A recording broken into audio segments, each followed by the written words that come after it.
ଜଣେ ମହର୍ଷି କ୍ରୋଧରେ ଆସି ତା 5 ପୁତ୍ର ସନ୍ତାନକୁ କହିଲା, ଝିଅ ତୁମ ମାହାଙ୍କୁ ହତ୍ୟା କର ବୋଲି ଆଦେଶ ଦେଲା। ତାହା ଶୁଣି ପୁଅମାନେ ବୁଝିପାରିନଥିଲେ ଯେ ବାପା କଣ ପାଇଁ ମାହାଙ୍କୁ ହତ୍ୟା କର ବୋଲି କହୁଛନ୍ତି। ପୁଅମାନେ ଆଦେଶ ମାନିଲେ ନାହିଁ। କିଏ ବି ଆଗକୁ ଆସିନଥିଲେ। ସେମାନଙ୍କ ଭିତରୁ ସର୍ବସାନ ପୁଅ ମାହାଙ୍କୁ ହତ୍ୟା କରିବାକୁ ଆଗକୁ ଆସିଲା। ସେହି ମହର୍ଷି କହିଲା, ଯା ତୋର କର୍ତ୍ତବ୍ୟକୁ କିଛି ବି ଚିନ୍ତା ନ କରି ସମ୍ପୂର୍ଣ୍ଣ କରେ ବୋଲି ମହର୍ଷି ପୁତ୍ରକୁ କହିଲା। ପିତାଙ୍କ ଆଦେଶରେ ମାହାଙ୍କୁ ହତ୍ୟା କଲେ। ନିଜ ମାଙ୍କ ମୁଣ୍ଡ କାଟିଦେଲେ।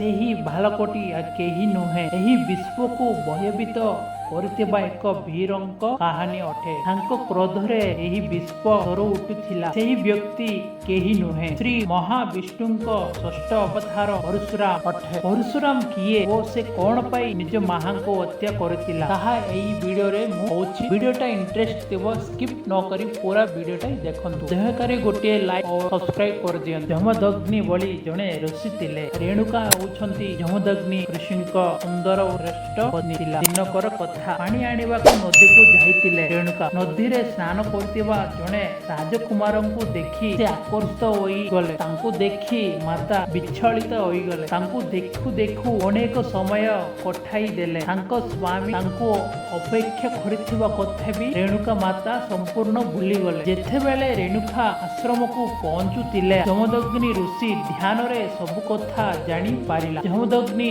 ସମସ୍ତ ପୁଅକୁ ନିଜ ମାକୁ ହତ୍ୟା କରିବାକୁ ଆଦେଶ ଦେଲା। ସବୁ ପୁଅମାନେ ଏହା ଶୁଣି କଣ ପାଇଁ ବାପା ଏହା କହୁଛନ୍ତି ବୋଲି କିଏ ବି ଆଗକୁ ଆସିଲେନି। ଯମଦଗ୍ନି ଛୋଟ ପୁଅକୁ ବା ପରଶୁରାମଙ୍କୁ କହିଲେ, ବାପାଙ୍କ ଆଦେଶରେ ମାହାଙ୍କ ମୁଣ୍ଡ କାଟିଦେଲା ପରଶୁରାମ। ଅସ୍ତ୍ର ଶସ୍ତ୍ରରେ ପ୍ରାବଣ୍ୟତା ପାଇଥିବା ପରଶୁରାମଙ୍କୁ ମହାଦେବ ଶିବ ପାର୍ଶା ଅସ୍ତ୍ର ବରଦାନ କରିଥିଲେ। ହେଲେ ପରଶୁରାମଙ୍କୁ ଏହି ଆବାସ ନଥିଲା କି ଏହି ପାର୍ଶାରେ ତାଙ୍କ ମାହାଙ୍କୁ ବଧ କରିବା ବୋଲିକି। ପରଶୁରାମ ତାଙ୍କ ପିତାଙ୍କ କ୍ରୋଧକୁ ଶାନ୍ତି କରିବା ପାଇଁ ନିଜ ମାହାଙ୍କୁ ବଧ କରିଦେଇଥିଲେ। ଏହାପରେ ବି ପୁଣି ଯମଦଗ୍ନି କ୍ରୋଧ ଶାନ୍ତି ହୋଇନଥିଲା। ନିଜ ପିତାଙ୍କ ଆଦେଶ ଲଙ୍ଘନ କରିଥିବା ତାଙ୍କ ସମସ୍ତ ପୁତ୍ରକୁ ହତ୍ୟା କର ବୋଲି ଆଦେଶ ଦେଇଥିଲେ ପରଶୁରାମଙ୍କୁ। ପରଶୁରାମ ବାପାଙ୍କ ଆଦେଶରେ ପରଶୁରାମ ତାଙ୍କ 4 ଭାଇଙ୍କୁ ବି ହତ୍ୟା କରିଦେଇଥିଲା। ଏହା କରିବା ପରେ ଯମଦଗ୍ନି ଅତ୍ୟନ୍ତ ପ୍ରଶଂସ ହୋଇଗଲେ। ପରଶୁରାମଙ୍କୁ ବର ମାଗିବାକୁ କହିଥିଲେ।